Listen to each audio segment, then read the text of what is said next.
আমার কথার পৃষ্ঠে অনেক সুন্দর সুন্দর কথা রেখে আমার যা প্রশ্ন ছিল সুন্দরভাবে তার জবাব দিয়ে আমার কাছেও একটি প্রশ্ন করে গেছে। অবশ্যই চেষ্টা করব জবাব দেওয়ার জন্য। তবে একটা কথা বড় ভালো লাগছে, কইতেছে যে হাদিস কোরআন পড়নি। হাদিস যে পড়বা কই থেকে পড়বা? বই কিনা টাকা আছে নি? বেতন পাও কয় টাকা? কথা খুব ভালো হয়েছে। আমি কয় টাকা বেতন পাই এই খবর আপনার লাভ কি? শোনেন, মালিক যাকে জ্ঞান দান করতে চায় টাকা পয়সা তারা আটকায় রাখে না। রাব্বি জিদনি ইলমা, অর্থাৎ জ্ঞানের মালিক হলো আল্লাহ। আল্লাহ যদি কাউকে জ্ঞান দিতে চায়, জ্ঞান দান করতে চায়, টাকা পয়সা তারা আটকায় রাখে না। বই, হাদিস, কোরআন এগুলো আল্লাহ যোগায় দেয়। অবশ্যই অবশ্যই। কয় হাদিস কোরআন পড়ছুনি? আরে কি করবো, সারা রাত যে উল্টা ঠেলা আমরা ঠেললেন না। আমরা উত্তরবঙ্গ, আমি পালা গাইতেছি শরীয়ত, আমারে কয় হাদিস কোরআন পড়নি। এর একবার বইরা বইরা উল্টাই আমার মারফত গাইতেছে। কি করবো, যাক উনি কোন মুরব্বী মানুষ, ওনার সব কথা আমি ধরি না। কারণ মানুষ যখন হয়ে যায় বুইরা তখন পড়ে যায় ঘুইরা, কোনো দোষ থাকে না। বুড়া মানুষের কোনো দোষ নেই, জানেননি? কারণ বুড়া মানুষ হয়ে যাইল যখন বয়স হয় তখন পোলাবারের মতো কোন সম্পাদ দিয়ে তাও কথাবার্তা যাই কয় আমি কিছু মনে করি না। কারণ মুরব্বী মানুষ, উনি বলতেই পারেন, বলুক। আর উনি যদি এই মজার মজার কথা না কইতো তাইলে এই যে আমাদের কমিটি, বিশেষ করে ভক্ত আশেগান যারা আছে আমার ভাইয়ের, এত এত টাকা বকশিস দিতেছে। শোনেন, এই যে আমি ভালো ভালো প্রশ্ন করতেছি, আপনি ওটা সূত্র ধরে জবাব দিতেছেন, এই জন্য কিন্তু এত টাকা বকশিস। এই জন্য যেগুলা বকশিস পাইছেন আমারে ভাগ দিয়ে নাহলে কিন্তু ভালো লইব না। টাকা পয়সা হালাল করে নিয়েন। শোনেন, রাত্রটা ভাটির দিকে, আমাদের সময়টাও ভাটির দিকে। কারণ সাধারণত আমরা যখন অন্যান্য জেলায় গান করি 10টা থেকে গান শুরু হয়, আজানের আগে গান শেষ হয়ে যায়। কিন্তু অত্র মানিকগঞ্জ অঞ্চলে গানটা বেশিরভাগই শুরু হয় দিন থেকে। আমাদের গানটা সর্বোচ্চ 11টা 12টা এতক্ষণই হয়। তবে আজকে গান নিজের কাছে খুব ভালো লাগতেছে, এই জন্য সময় যে শেষের দিকে টেরই পাইনি। অনেক সুন্দর গান, অনেক কথা শুনলাম। পালা থেকে আরেকটা গান আমি করি, এরপর আমাদের কমিটি থেকে বলা হয়েছে কর্তৃপক্ষ থেকে ভাবের গান করার জন্য। ভাবের গান করব এবং আমরা আস্তে আস্তে ভাবের দিকে চলে যাব, শেষের দিকে চলে যাব।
কয় টাকা?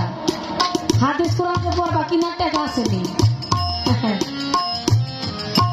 সারাটা রাত এই খোসাগুলো আমরা মাইরে গেলেন। হাদিস কোরআন অবশ্যই পড়ি। হাদিস কোরআন পড়তে যদি নাই পারতাম তাইলে শরীয়তের আলেম আমি হইলাম কিভাবে? হ্যাঁ শোনেন, আমার মারিফতের ফকির আজকে আমি শরীয়তের একজন আলেম, কিন্তু আমি কিন্তু কাঠ মোল্লা না, এইটা আপনার আগে বুঝতে হবে। আমি শরীয়তের একজন আলেম, তবে আমি শরীয়তের একজন হাক্কানি আলেম। আমিও বায়াত হয়েছি, আমি গুরু ধরেছি, এবং আমি খুব ভালোভাবেই জানি আপনি যে মারফতটা করেন এই মারফতে যাইতে হইলে আগে আমার শরীয়তে দাখিল আপনার হইতে হবে। শরীয়ত না করে আপনি তার হাকিকত না বুঝে তরিকত করেন নাই, আর তরিকত না করলে আপনি মারিফতে যাইতে পারেন নাই। অবশ্যই আপনি শরীয়ত করেছেন, শরীয়ত আপনাকে করতে হবে, কারণ শরীয়তের এলেম কালাম না জেনে মারিফতের ফকির হওয়া যায় না। কিন্তু সারা রাত্রই যে কাম আপনি করলেন, মানে বারোটা বাড়িওয়ালা থাকে, ওই যে আমি একটু ভালোবাসা চিন্তা করছি আমার দাদা ভাই মুরব্বী মানুষ কিছু কমু না, আর আপনিও দেখছেন আমার তো কিছু কয় না। সারা রাত আমার উল্টা ঢেলা ঠেলা গেলেন।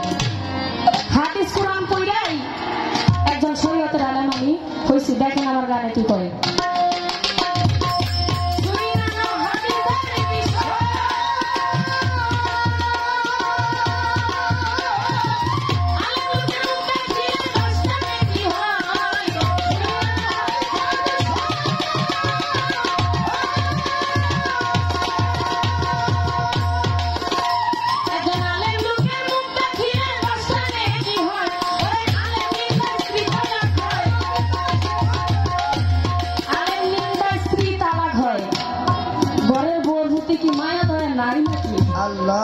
হ্যাঁ,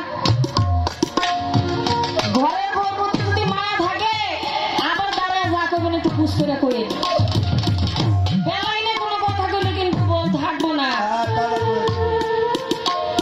বউ থাকবো না। ঘরের স্ত্রীকে যদি হারাম ভাবে রাখতে হয় কথাবার্তা একটু সামাল দিয়া বলতে হবে।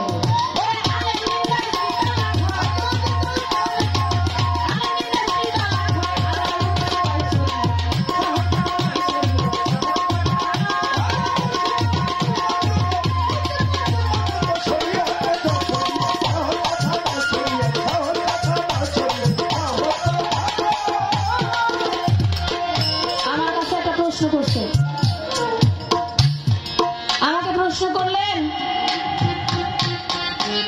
শরীয়তের একজন নবী তিনি মারফতের একজন ফকিরের কাছে শিক্ষা গ্রহণ করে মারিফতের ফল পাইছে, ওই নবীকে আবার প্রশ্ন করে কইতেছে, কয় জবাব কিন্তু কোরআন থেকে দিতে হইব, নাইলে আমি জবাব মানবো না। আচ্ছা আপনি মাইনেন না, আমরা বাচ্চা যাবো, আমি কোরআন থেকে জবাব দিব। আপনি কোরআন থেকে জবাব দিব, আপনি জবাব মানবেন আবার ভালো করবেন। শরীয়তের একজন নবী সে হলেন হযরত মুসা নবী। তিনি একদিন তাকে এক ব্যক্তি এসে জিজ্ঞেস করলেন, এই দুনিয়ার বুকে সবচেয়ে জ্ঞানী ব্যক্তি কে? মুসা নবী বললেন, আমি নিজেই সবচাইতে বড় জ্ঞানী ব্যক্তি দুনিয়ার বুকে। তখন আমার আল্লাহ বললেন, হে মুসা, তুমি যেটা বললা এই কথা ঠিক না, তোমার চাইতেও জ্ঞানী একজন ব্যক্তি আছে। সেকে দুই নদীর মাঝখানে গিয়ে তুমি সন্ধান করো, অবশ্যই ওই ব্যক্তির দেখা তুমি পাবে। তখন মুসা নবী সন্ধান করতে করতে দুই নদীর মাঝখানে গেলেন, সেখানে হযরত খোয়াজ খিজির আলাইহিস সালামকে পাইলেন। তার কাছ থেকে শিক্ষা গ্রহণ করলেন এবং মারিফতের ফল লাভ করলেন। জবাব আমি দিলাম, কোরআন থেকেই দিলাম। প্রশ্ন করার বেলা এমন করা করে আর কি, এমন কথা কয় মানে আমি খালি প্রশ্নের জবাব জানি দেখলাম। আজকে উনি শুরুতে একটা কথা কইছিল, কয় ভালো বয়স লোকে তো পড়ো নাই, জানুন সেটাই কও, মানে বুঝাইলো যে উনি একজন ভালো বয়াতি আর ওনার লোক আজকে আমি প্রথম গান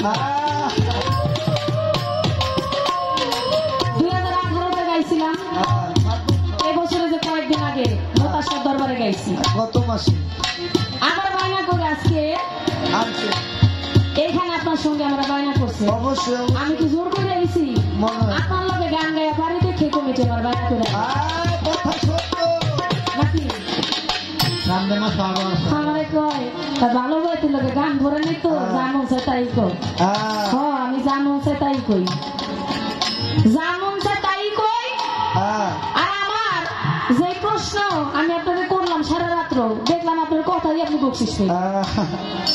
খালি জায়গা থেকে যদি আজাগায় প্রশ্ন করতাম পরে দেখতাম বকশিসটি কোন দিকে যায়। যাক বাবা, সময় অনেক হয়ে গেছে, সংক্ষেপে জবাব দিলাম।